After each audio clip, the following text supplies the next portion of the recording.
मेरे गांव में जब आजादी नहीं आई थी तो प्रभात फेरी निकलती थी। एक कबीरपंथी महंत थे, स्वामी साहबदास। उनका राग भी बेसुरा था, सकल सूरत भी बेहूदी थी, और सिर घुटा रखते थे उसके ऊपर से। वो प्रभात फेरी निकलवाते रहते, जब देखो तब झंडा लिए, झंडा ऊंचा रहे हमारा, और बड़े नारेबाजी करते।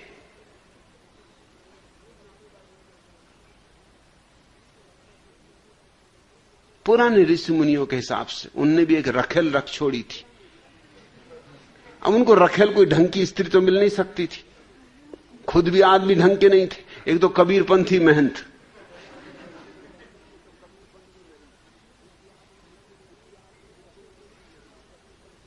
एक कानी स्त्री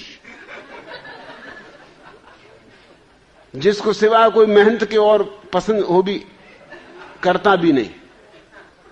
अब महंत भी मुश्किल में थे कि जैसी भी है कानी कूतरी ठीक है, मतलब स्त्री और दूसरी कोई मिलती भी उनको कहां, कम से कम स्त्री तो है।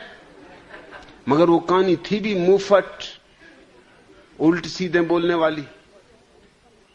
मैं उनके बगीचे में घुस के उनके अमरूद वगैरह तोड़ा करता था,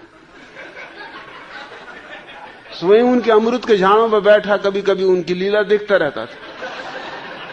उन्होंने मुझे एक दिन पकड़ लिया अमरूद तोड़ते हुए, मुझे पकड़ के ले चले पिता के पास। मैंने कहा देखो मैं भी आपको कह देता हूं कि फिर मैं भी आपकी लीला की सब बात कह दूंगा। कौन सी लीला? उन्होंने कहा, मैंने कहा वो जो कानी बाई के साथ लीला चलती।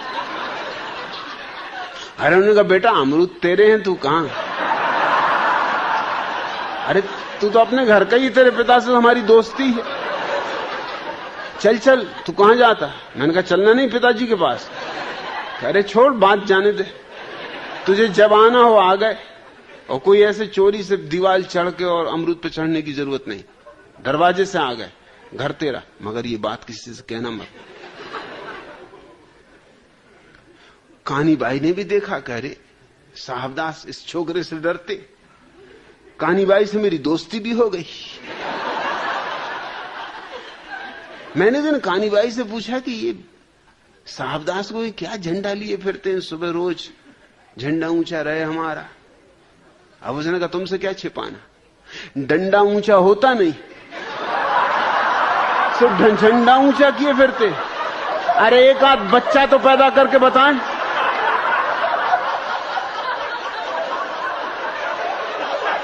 अब स्त्रियों को तो राज सब पता ही है।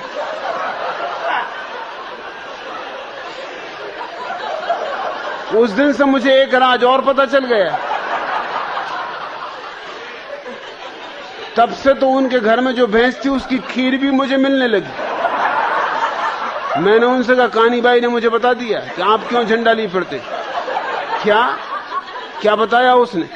तो उसने कहा कि डंडा ऊंचा नहीं होता। सब क्या करेंगे, झंडे ऊंचा लिए फिर रहे हैं प्रभात फेरी, और करते रहो प्रभात फेरी।